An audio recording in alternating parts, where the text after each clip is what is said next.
Everything negative, pressure, challenges are all an opportunity for me to rise.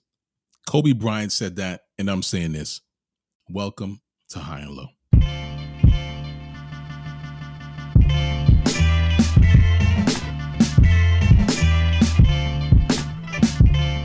Good day and good night. Welcome to the High and Low Basketball Show. This is episode number 100 and Muscala, aka episode number 157. 57 is a jersey number worn by St. Louis Park's favorite son and Boston Celtics forward Mike Muscala. Who the hell is that? I use the term Boston Celtics forward loosely because Muscala's barely touching the floor during these playoffs. And if Jimmy Butler and the Heat continue to defy odds, Muscala won't get anytime soon. Anyway, drafted out of Bucknell in the second round by the Mavs in 2013, the 10-year vet has been a presence on several NBA teams, including the aforementioned Mavs, the Hawks, Sixers, the Lakers, the Thunder. The journeyman status is confirmed here. Through most of his career, Mike Muscala's worn the number 31 and he's worn the number 33, but both numbers have been retired in Boston. So he decided to go with 57. And why go with the number 57? Well, this is the year that his mother was born, and she just passed away before the season. So it's a meaningful number to Mike Muscala. Did you hear that? Anyway, welcome to the High and Low NBA experience this week. My name is Ike Amaechi. Around here, we live by a principle governed by the high and low lives of the world, which means we talk about basketball, especially and specifically the NBA, and we talk about it at any time, anywhere, north, south, east, west, high, and low. This week on the show, I'm going to talk about the worst teams in NBA playoff history, the worst. And one of those teams might surprise you. I'm also going to jump on Love-Hate Island real quick, just to talk about a couple of things happening in the NBA right now. Spoiler alert, it has nothing to do with John Morant's gun collection or his friend's obsession with going live on Instagram. Liar! Stay tuned for all of that. I just want to thank you for joining me for another installment of the program. I really appreciate your time this week. Another week, another episode, more NBA, some more high and low. This week in NBA history, it came down to 24 seconds.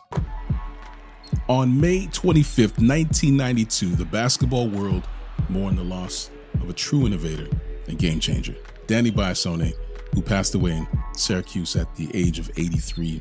While his name may not be as familiar as the star players who've graced the hardwood, his impact on the sport is immeasurable. Biasone, a passionate basketball enthusiast and owner of the Syracuse Nationals, he played a pivotal role in revolutionizing the game by introducing the 24-second shot clock to the NBA for the 1954-1955 NBA season. The introduction of the shot clock was a response to a problem that plagued the game at the time. You had slow-paced and low-scoring contests. They were becoming all too common in the NBA as teams utilized stalling tactics to maintain their leads, and recognizing the need for a change that would inject pace and excitement into the game. Biasone set out to find a solution, which is what great leaders do. So, drawing upon his knowledge and astute observation, Biasone arrived at the magic number of 24 seconds. His method was simple yet ingenious. He divided the total playing time of 2,880 seconds by the approximate number of shots he estimated two teams took in a game, which was around 120. By implementing a 24-second shot clock, he ensured that teams had a limited amount of time to take a shot, thus preventing excessive stalling and encouraging a more fast-paced and dynamic style of play, which we still enjoy to this day. The impact of the shot clock on the game was immediate. It was profound. Scoring increased significantly. It transformed the NBA into a high-scoring spectacle.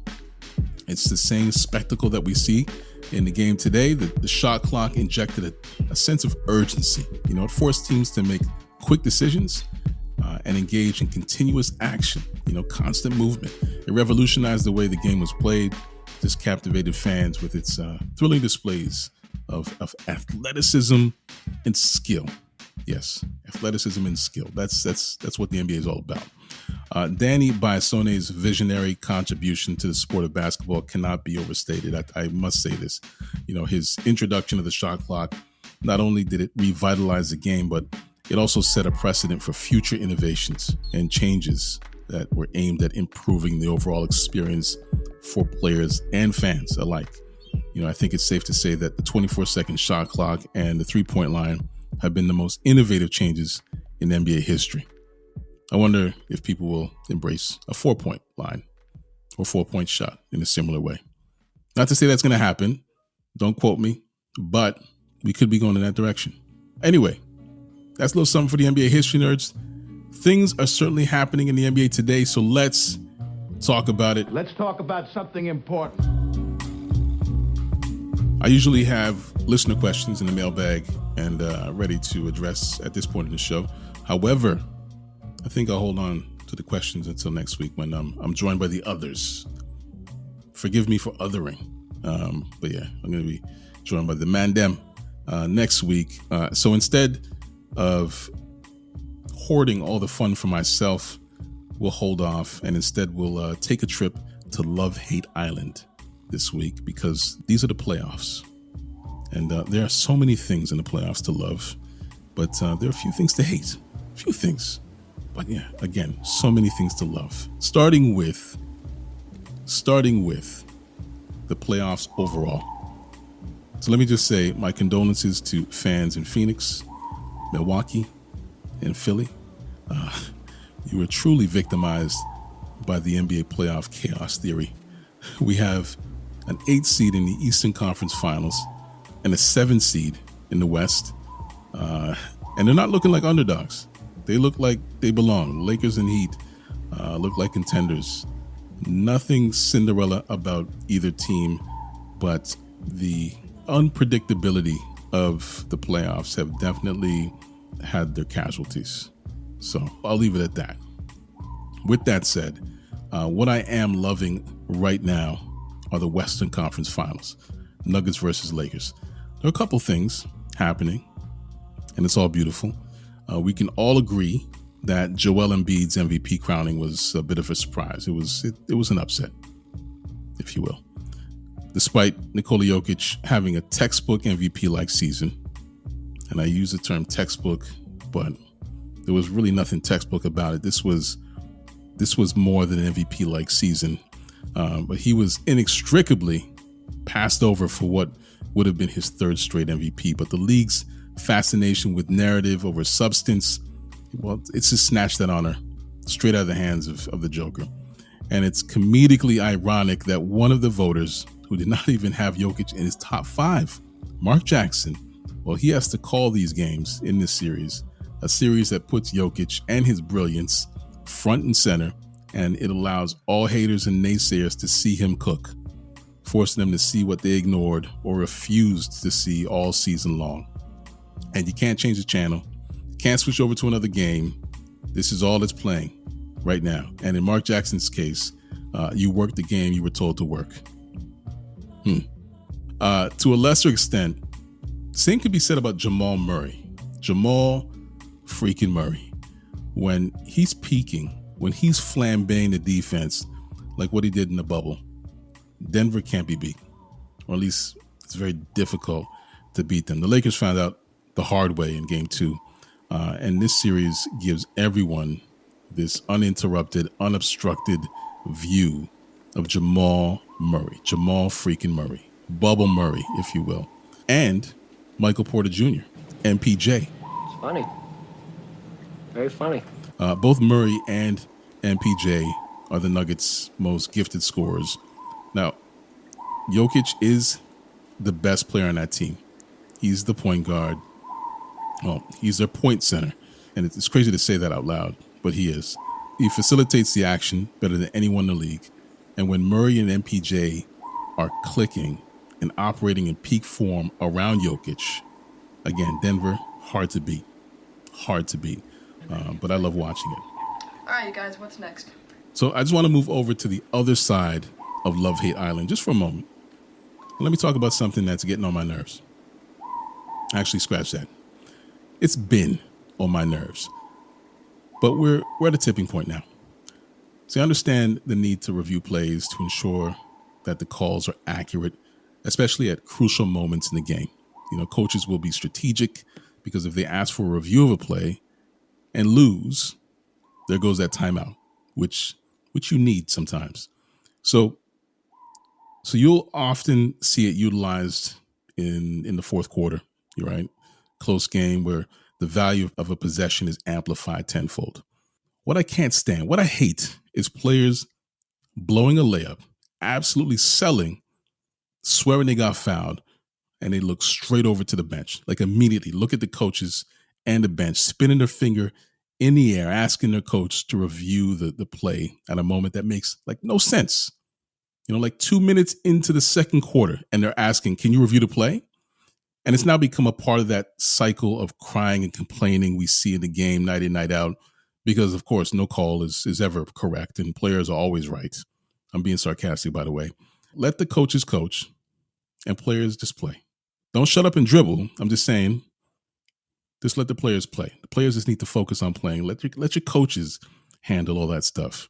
But please, stop spinning your finger every single time you think you got fouled. Sometimes you got to give the refs the benefit of the doubt. Anyway, I don't like it. Anyway, one more thing while I'm on this side of the island. Perhaps I missed the memo. But when did we start celebrating the number one pick at the draft lottery? So we have French phenom Victor Wembenyama, a kid that some are calling the greatest prospect in NBA history. The greatest prospect. The kid's 7'5". He can run the floor. He can shoot. He can dribble. He can play defense. He can block. He's the perfect build. And he's been projected to go number one in the draft since he was in the womb. Teams have been tanking for this kid, for his rights, for that number one pick for the last 2-3 years. So San Antonio won the lottery. We know that. And then we immediately get shots of Wembenyama and his family celebrating San Antonio getting that number one pick like they were at the NBA draft. He was asked how it feels to go to San Antonio. Like right after, he was asked how it feels to go to San Antonio. And we're reading about how people are feeling about Wembenyama as a Spur. Now, I get it. He's a lock. He's a lock for that number one spot. But shouldn't the Spurs draft the kid before we get into all of this? It's weird. It doesn't make any sense to me. It's literally the same as counting your chicks before the eggs have hatched. But that's just me. Okay. All right, I'm done. I'm getting off the island. Just want to give you a quick reminder, this to all the high and low lives. If you want to leave a question for us to answer on the show, drop us a DM on TikTok at More High and Low. You can also drop a DM on Instagram at Get High and Low, at Get High and Low. Links are in the show notes. Time for us to take a break. When we come back, we're going to talk about the worst NBA playoff teams in history, in league history, the worst.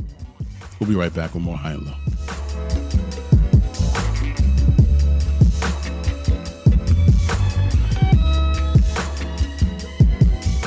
This moment is brought to you by High and Low listeners. This week on the High and Low NBA show, listeners were asked to share their top 5 players to watch in the postseason. Elton in Corpus Christi, Texas, shared his opinions, starting with number 5, LeBron James of the Lakers of Los Angeles. Number 4 is the Denver Nuggets' Jamal "the Flurry" Murray. Number 3 is Jason Tatum of the Celtics. Number 2 is the Joker, Nikola Jokic. And Elton's top player to watch during the 2023 NBA playoffs is Jimmy Butler, aka Himmy Butler. Thank you for sharing your list, Elton. Much appreciated. Let's get back to the program.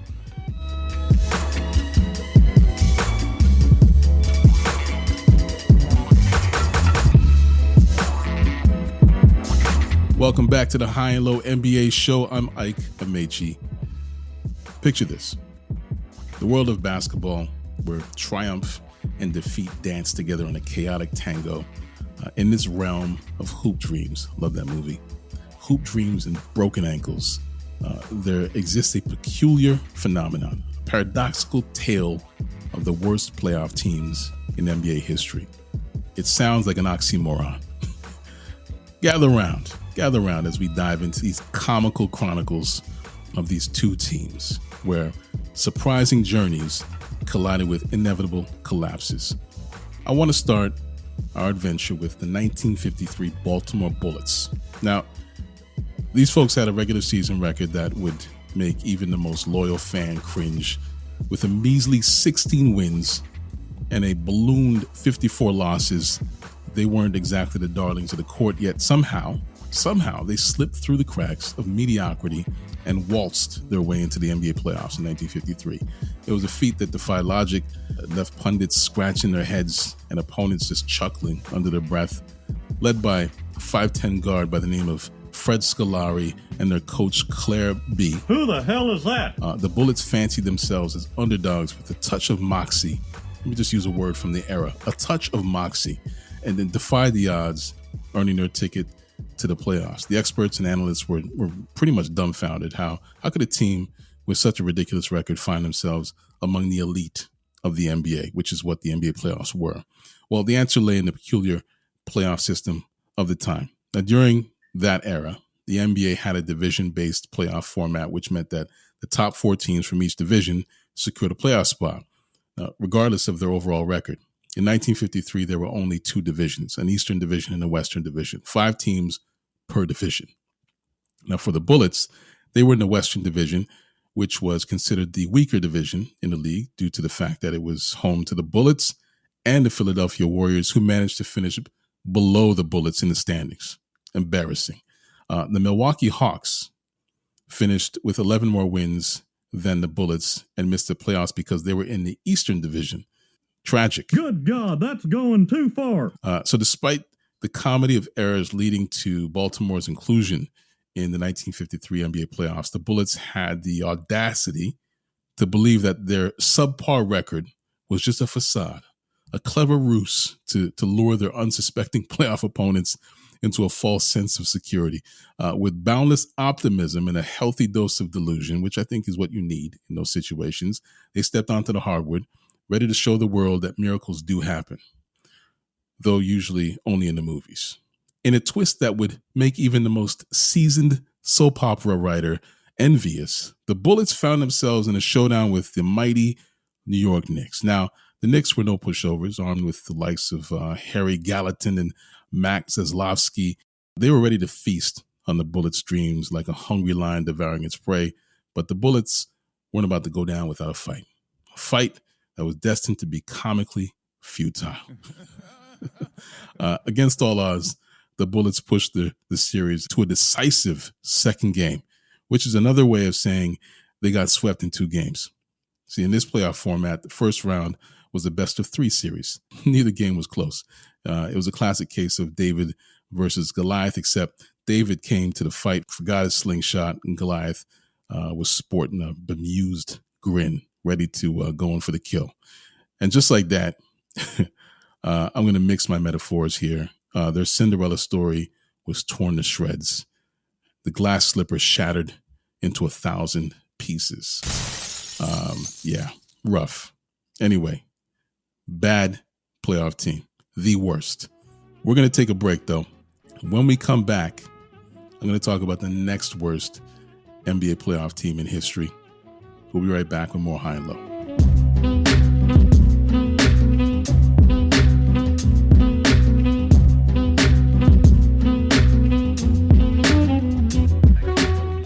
All right, you guys, what's next? This is High and Low, and I'm Ike Amaechi. So the Baltimore Bullets truly were one of the worst teams in NBA playoff history, the worst, in fact. But the Chicago Bulls, despite being one of the worst from a statistical standpoint, they had their reasons, but they are on this list. We're going to talk about them. Let's fast forward to 1986. Well, fast forward from 1953 to 1986. And we find ourselves in Chicago, the Windy City, home of the Chicago Bulls, led by the legend, the GOAT, Michael Jordan, in his second season. These Bulls had their fair share of struggles during the regular season, with a forgettable record of 30 wins and 52 losses. They were about as threatening as an Austin Reeves Euro step. Yeah, I said it. Bulls started off strong. They won their first 3 games of the season, but then Jordan went down with a broken foot in that third game. A huge blow for Chicago's front office, who were looking forward to a promising season with the additions of Charles Oakley, John Paxson, and an aging but still effective legend in George Gervin. So with Jordan sidelined for most of the season, the Bulls would go 21-43, and then they just crawled to the end of the season with Jordan back in the lineup, of course, with a 6-9 record. 6 wins, 9 losses to end the season. But lo and behold, the basketball gods seem to have a twisted sense of humor. The Bulls, despite their mediocrity, they sauntered their way into the playoffs. It was as if the basketball universe wanted to see just how far this ragtag team could go with their burgeoning superstar, knowing full well that their journey would be riddled with irony and heartbreak. Or maybe it was just the fact that the Central Division featured 3 of the worst teams in the league. The Bulls finished 1 game ahead of a terrible 29-win Cleveland Cavaliers and a 26-win Pacers squad. And remember, the top 2 teams from each division had automatic berths to the postseason. In the East, 4 teams from the Atlantic and 4 teams from the Central Division clinched playoff spots, while all 6 teams in the Midwest Division in the Western Conference went to the playoffs, leaving only 2 of the 6 teams from the Pacific Division represented in the league's second season. I know, I was speechless too. So there were teams that were in the Pacific Division that didn't get into the playoffs that had a better record than the Bulls in the East. But anyway, back to the Bulls. In a clash of the present and the future, the Bulls faced off against the almighty Boston Celtics, the best team in the league. Now, with the likes of Larry Bird, Larry the Legend leading the charge, the Celtics were a force to be reckoned with. The Bulls, armed with a youthful Jordan and a hefty dose of hope, well, they braced themselves for an uphill battle, emphasis on the uphill. Now, in a twist that would make Shakespeare giggle with glee, imagine Shakespeare giggling, the Bulls fought tooth and nail against the Celtics. Jordan showcased his otherworldly talents. He defied gravity as he does. He left his defenders scratching their heads in disbelief, and he set a playoff scoring record in Game 2 with 63 points, and he averaged 43.7 points per game in the series. But alas, even the most incredible individual efforts couldn't save the Bulls from their inevitable fate, a first-round exit, a clean sweep, and a one-way ticket home as Boston would go on to win the title. Well, they'd go on to the next series en route to winning the title. The series proved to be an important step, though, a lesson in learning, bulletin board material, if you will. And it was all for his Airness, who would lead the Bulls back to the postseason in every season in their dynastic years, which were soon to come. And so we bid farewell to the tales of the 1953 Baltimore Bullets and the 1986 Chicago Bulls, 2 teams who danced with destiny only to stumble at the grand finale. Their journeys were filled with irony and audacity, and they remind us that in the unpredictable world of basketball, especially the playoffs, even the worst can dream of greatness. And we're seeing that today. You got a 7 seed and an 8 seed who some people had written off early, but you dream of greatness and you never know what happens. But, sometimes greatness may be too busy sipping margaritas on a tropical island. Why the f*** I can't shoot 3-point shots? That brings us to the end of this episode of High and Low. Thank you for joining me. Subscribe to High and Low anywhere you find podcasts and make us a part of your weekly routine. If you want to leave a review and a rating, I'm not going to say you should, but I know I would. Anyway, you know where to find us. We're on Instagram, TikTok, Twitter, YouTube.